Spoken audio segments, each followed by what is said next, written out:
Assalamualaikum warahmatullahi wabarakatuh. Salam Om Swastiastu, Namo Buddhaya, dan salam kebajikan. Halo semuanya, selamat datang di part 3 videoku. Hari ini saya akan membahas apa itu analisis teknik etnografi. Etnografi adalah metode penelitian kualitatif yang digunakan untuk memahami budaya, kebiasaan, dan praktik sosial suatu kelompok masyarakat. Metode ini sering digunakan dalam antropologi, sosiologi, dan ilmu sosial lainnya. Menurut Spartley pada tahun 1979, etnografi bertujuan untuk memahami perspektif masyarakat yang diteliti melalui observasi dan interaksi langsung dalam kehidupan sehari-hari mereka. Yang pertama, pengertian penelitian etnografi menurut beberapa ahli. Penelitian etnografi adalah penelitian di bidang sosial humaniora yang meneliti kebudayaan pada kelompok etnis, budaya tertentu dalam periode waktu tertentu pula. Para ahli menjelaskan penelitian etnografi dengan berbagai pengertian seperti berikut ini. Yang pertama ada Alessandro Duranti yang menjelaskan bahwa mengefisiensikan penelitian etnografi sebagai deskripsi tertulis tentang organisasi sosial, aktivitas sosial, simbol dan sumber material serta karakteristik praktek interpretasi suatu kelompok manusia tertentu. Yang kedua, Konzeningrad. Menurut Konzeningrad, penelitian etnografi adalah kegiatan pengumpulan bahkan keterangan yang dilakukan secara sistematis tentang cara hidup dan kehidupan sosial terkait unsur kebudayaan dari masyarakat. Yang ketiga, menurut Criswell, di mana penelitian etnografi merupakan prosedur penelitian kualitatif yang menggambarkan dan menginterpretasikan pola perilaku, kepercayaan, dan bahasa yang telah dikembangkan dan dianut oleh berbagai kelompok masyarakat dari waktu ke waktu. Yang keempat, Gritz menjelaskan bahwa penelitian etnografi merupakan upaya intelektual yang ditunjukkan untuk mengolaborasi realitas.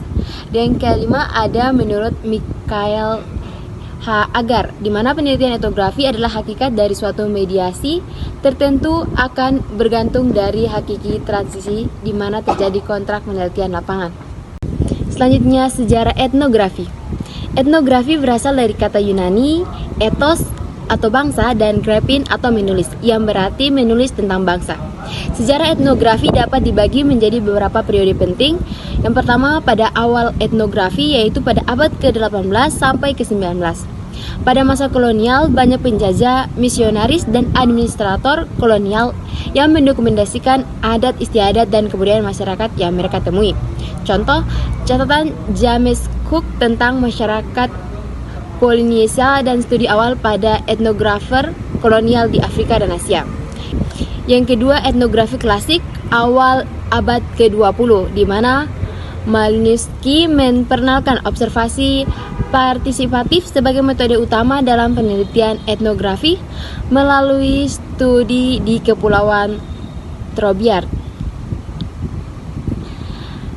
Dan yang ketiga, etnografi modern di pertengahan sampai akhir abad ke-20. Munculnya pendekatan interpretatif dan refleksif dalam etnografi diperbutkan oleh Clifford Geertz yang memperkenalkan konsep chic description atau deskripsi dalam analisis budaya. Yang keempat, etnografi kontemporer pada abad ke-21. Dengan perkembangan teknologi, etnografi kini juga diterapkan dalam studi digital, bisnis, dan desain pengalaman pengguna. Studi etnografi semakin bersifat interdisipliner, digunakan dalam berbagai bidang seperti sosiologi, kesehatan, dan ilmu komunikasi. Selanjutnya, manfaat penelitian etnografi. Penelitian etnografi berfokus pada budaya masyarakat etnik. Penelitian ini memiliki banyak manfaat, antara lain: yang pertama, memberikan sumbangan secara langsung dalam bentuk deskripsi dan penjelasan mengenai ketentuan dan evaluasi dalam tingkah laku manusia. Yang kedua, menginformasikan teori-teori ikatan budaya, menjelaskan bahwa setiap budaya memiliki tata tersendiri untuk melihat dunia, menjelaskan bahwa kebudayaan memberikan kategori tanda dan mendefinisikan dunia di mana orang itu hidup, menjelaskan bahwa kebudayaan mengandung berbagai asumsi mengenai sifat dasar, realitas, dan juga informasi yang spesifik mengenai realitas itu. memberikan deskripsi yang mengungkapkan berbagai model penjelasan yang diciptakan oleh manusia sebagai gambar untuk menunjukkan sifat dasar ikatan budaya teori-teori ilmu sosial. Ciri-ciri penelitian etnografi. Penelitian etnografi memiliki ciri khas yang membedakannya dengan penelitian lain. Berikut ciri khas yang ada pada penelitian etnografi. Yang pertama, tema budaya, di mana penelitian etnografi berfokus pada topik mengenai kebudayaan yang berkembang dan masih diimplementasikan oleh suatu kelompok etnik tertentu. Yang kedua, kelompok untuk berbagi budaya, di mana ciri kedua ini mengandung makna bahwa penelitian etnografi bisa dilakukan pada dua orang atau lebih, di mana mereka memiliki persamaan sikap, bahasa, dan perilaku. Yang ketiga, berbasis kerja lapangan, di mana data pada penelitian etnografis diambil dengan cara etnografer terjun langsung ke lapangan atau lokasi penelitian. Keempat, deskripsi dalam etnografi. Deskripsi dalam etnografi berisi mengenai gambaran dan penjelasan terperinci mengenai apa yang dilakukan objek selama penelitian berlangsung. Yang kelima, konteks. Konteks dalam penelitian etnografi adalah keseluruhan setting tempat, situasi atau lingkungan yang melingkupi kelompok budaya yang diteliti. Yang keenam, refleksivitas peneliti. Ciri ini berarti sikap sadar dan terbuka atas peranan sebagai peneliti akan menimbulkan rasa saling mempercayai di antara peneliti dan objek peneliti. Selanjutnya, macam-macam penelitian etnografi. Berikut macam-macam penelitian etnografi berdasarkan pendapat para ahli. Yang pertama, macam-macam penelitian etnografi menurut Criswell. Criswell membedakan macam-macam penelitian etnografi menjadi dua bentuk. Berikut penjelasannya. Yang pertama, etnografi realis, di mana etnografi realis menunjukkan kondisi objektif pada suatu kelompok budaya yang dilaporkan dari sudut pandang orang ketiga. Peneliti akan mendeskripsikan fakta secara rinci serta melaporkan apa yang diamati dan didengar dari partisipan kelompok dengan tetap mempertahankan objektivitasnya. Yang kedua, etnografi kritis. Dewasa ini populer juga etnografi kritis, di mana pendekatan etnografi kritis ini penelitian yang mencoba merespon isu-isu sosial yang sedang berlangsung, misalnya dalam masalah gender atau emansipasi, kekuasaan, status, ketidaksamaan hak, dan pemerataan.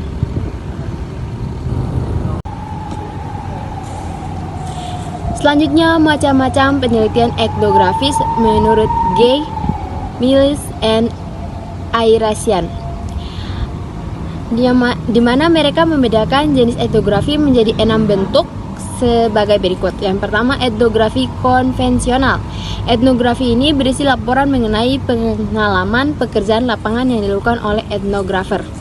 Yang kedua, autoetnografi, di mana etnografi ini merupakan refleksi dari seseorang mengenai konteks budayanya sendiri. Yang ketiga, mikroetnografi. Etnografi ini berfokus pada kajian aspek khusus dari latar dan kelompok budaya. Yang keempat, etnografis feminis, di mana etnografis yang berisi kajian tentang perempuan yang merasakan pengekangan terhadap hak-hak dalam praktik budaya. Yang selanjutnya, etnografi postmodern. Etnografi ini ditulis untuk menyatakan prihatinan mengenai masalah sosial, khususnya yang berkaitan dengan kelompok marginal. Adapun studi kasus etnografi. Etnografi menganalisis kasus dari seorang kejadian kegiatan tetapi dalam perspektif budaya. Selanjutnya, metode penelitian etnografi. Metode penelitian etnografi terbagi menjadi dua, yaitu metode observasi dan wawancara. Yang pertama, metode observasi. Metode observasi merupakan metode pengumpulan data penelitian etnografi dengan cara mengamati dengan menggunakan alat indera. Etnografer menggunakan metode ini untuk mengamati objek yang berupa aktivitas, interaksi, dan percakapan dari subjek penelitian. Metode observasi sendiri terbagi menjadi 4 jenis, yaitu yang pertama, pengamatan biasa. Pengamatan biasa merupakan pengamatan yang dilakukan tanpa terlibat secara langsung dengan kelompok masyarakat yang diteliti. Yang kedua, pengamatan terkendali. Di mana pengamatan ini sama seperti pengamatan biasa, hanya saja sebelum mengamati, peneliti menetapkan calon informannya terlebih dahulu. Selanjutnya, pengamatan terlibat, di mana pengamatan yang dilaksanakan dengan terlibat secara langsung dengan kelompok masyarakat yang diteliti. Dan yang terakhir, pengamatan penuh. Pengamatan yang dilakukan ketika peneliti telah menjadi bagian dari masyarakat yang diteliti. Yang kedua, metode wawancara. Metode wawancara merupakan metode pengumpulan data penelitian etnografi dengan cara bertanya kepada narasumber. Metode ini dilaksanakan dengan tujuan untuk mendapatkan informasi dengan gambaran yang lebih detail dan mendalam.